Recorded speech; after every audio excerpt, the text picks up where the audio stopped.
Good evening, everybody. My name is Marcus Fairs. I'm founder and editor-in-chief of Dezeen, the online architecture and design magazine.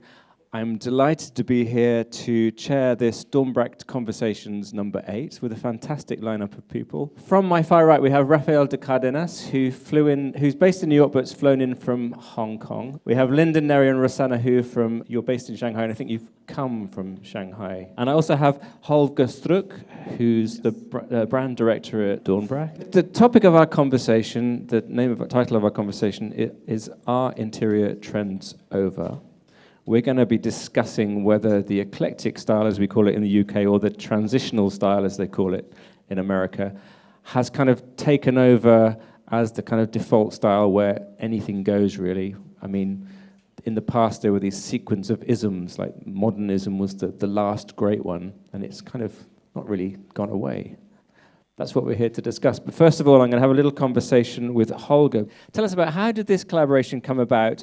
Why did you get involved in this concept of transitional design? And why did you bring in Rafael de Cárdenas and Neri&Hu to work on this? Mm-hmm. It's always good to get ideas from the outside, because you tend to think inside out all the time. And when we came up with the idea, I just mentioned medicine, terror, and then something in between, a hybrid. We thought about the story that would go with it, and that was for us transitional style. And we thought, why should we design the spaces ourselves? Why not ask somebody from this field, from architecture, to design a space, to interpret it in their language, in their artistic architectural language. So now let's hear from the architects. Thank you. Do you consider that your work is in any particular style? Would you call it transitional? Would you call it eclectic? Or is it part of any ism? Where do you place yourself in the sort of design movements of history? I think it's hard for an architect to kind of critique themselves and label themselves. I would like to think that we are beyond labeling, but I don't know if we would call ourselves a transitional or label ourselves as a transition style. I would say we're probably more of a bridge, bridging between time and space, time meaning the past and the future, because we work with a lot of historic buildings and bring them towards the future, how to work with that history. And also bridging kind of east and west in some ways, global and local. So maybe in that sense, it's a kind of transitional. Lyndon, do you want to talk us through the work you've done for Dornbracht and also give your observations on whether there's any particular style in your work? Actually, when Dornbracht approached us with Miri, I was excited because I thought they were going to ask us to design a tap. And we received a package that the tap is already designed, and we couldn't touch it. So what we did was we were asked this question about transitional style. And there's this Chinese word that says jian, which if you mix jian with kongjian, it means space. If you put zongjian, it means middle. If you put sijian, that means time. So it's interesting, this whole notion of in-between deals with time and space. So we were very interested in this idea of not so much transitional, but in-between. And we thought that the in-between is a space, not necessarily taking you from public to private, perhaps, or outside to inside, but that space needs to be dealt with. And we thought, why don't we take a particular space within the house or the room or the space of the introvert and deal with this transitional space. So we took a component of that particular house and dealt with the idea of what this transitional space would be. So most of the time, bathrooms or place of sanitary refuge are considered destination.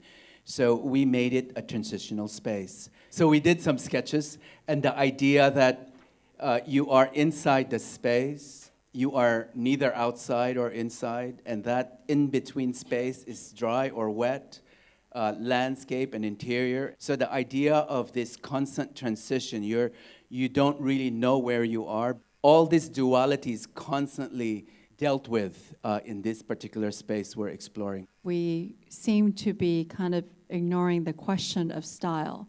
And when we talk about transition, we're talking about space. And when I think about style, I almost think that nowadays, nobody wants to talk about style. Nobody wants to be labeled with any style because they want to be beyond style. But that has become, like, no style has become the biggest style. Raphael, do you have a view on whether trends are anything that actually mean anything, or is it just the media obsessively trying to come up with context?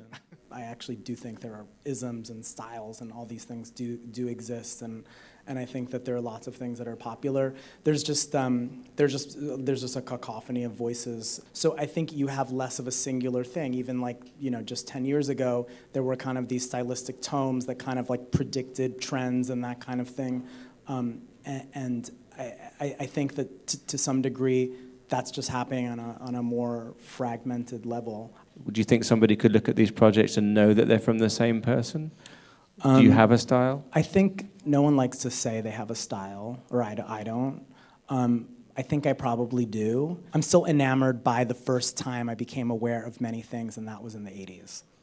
A lot of my references come from films in the 80s, and there probably is a kind of stylistic thread through that, although I don't want to be like the 80s guy or anything like that, because that would make me obsolete. And now we come to the work that you've done with Dornbracht. So talk us through that. So you said earlier on that you didn't really understand the transitional style thing. So when they came to you with the transitional style brief, how did you respond to that? I thought I could still satisfy the desire, the Dornbracht's desire, but also my own interests. And I actually did like the faucet, so it was not like, if I didn't like it, it'd probably be a challenge. So in that sense, it was probably very fluid and organic to work with it. I mean, I guess it is that curve of the escutcheon, right, that makes it kind of the transitional. Are trends over? I mean, do we live in a different time now from before? Or has it always been like this? And we just, because we have a historical perspective, we look back and see a sequence of styles, architectural styles over the years that appear to have been dominant. Transitional style is a style in itself. It's a period wherein people are somewhat lost, and maybe it's because of the speed in which technology is taking over.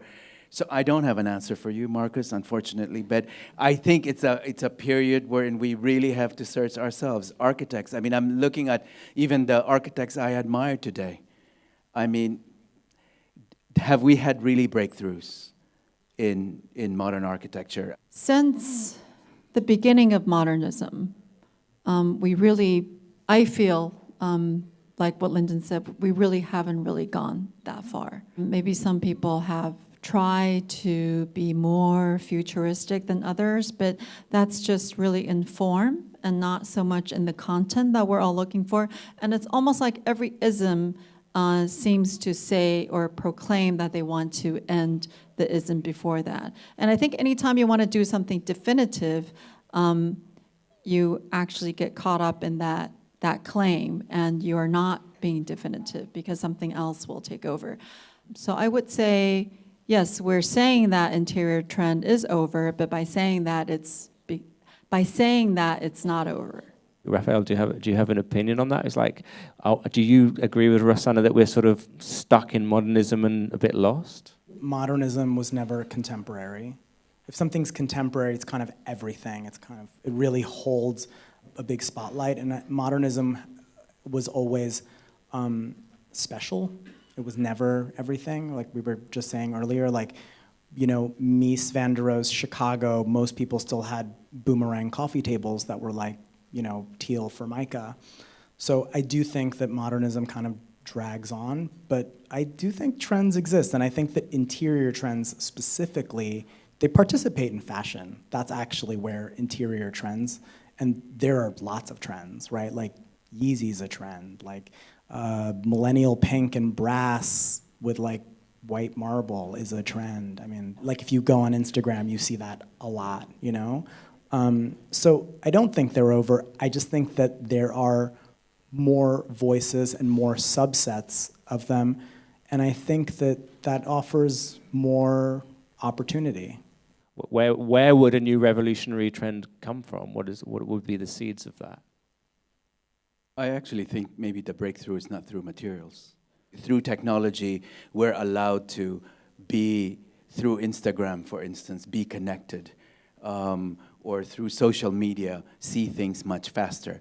I just think there's a time in which we have to digest this and understand, and I believe it's that next generation that will be able to take and bring a new paradigm. We live in a pre-cultural moment in that the technology has moved forward so fast, the culture hasn't been able to catch up with it yet. Our brains haven't actually been able to process what it means, and you see that happening in terms of the influence of Facebook and Twitter, and we haven't kind of figured out what that means for democracy and society. Could you think you could draw parallels with design?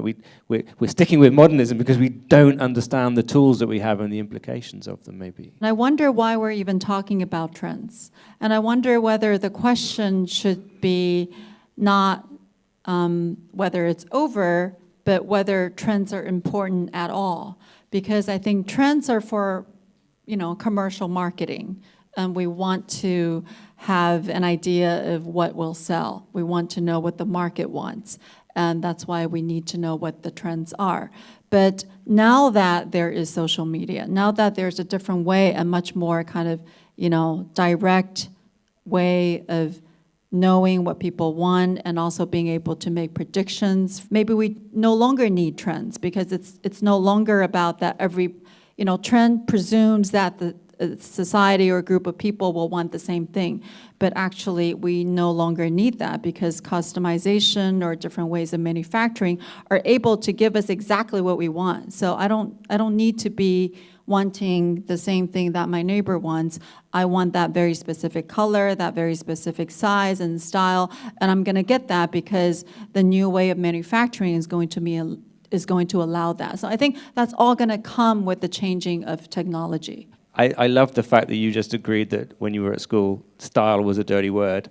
But maybe voice is a term that we can settle on because it feels more personal and a way that we can talk about style without using the word style. Someone just said that trends are something that come kind of top down, and I think that just made me realize that's actually what's changed. Trends are actually coming from the bottom up. Nike and Converse, they're not shooting models anymore. They're shooting like the kid that films in his backyard and has 500,000 followers because he's done something, and that seems interesting to me. And how that populates our visuals is like, it's frightening because it lacks control. There's no way to control that, and I think that is also a scary thing. But that's potentially an interesting thing. It's been a really fascinating conversation. I think that Raphael's point that trends are coming from the bottom up is like quite a profound observation about the transitional time that we live in. I'd like to thank my panelists very, very much. I'd like to thank Dornbracht very, very much for inviting us, and particularly all of you for coming and listening. Thank you very much. Thank you. Thank you.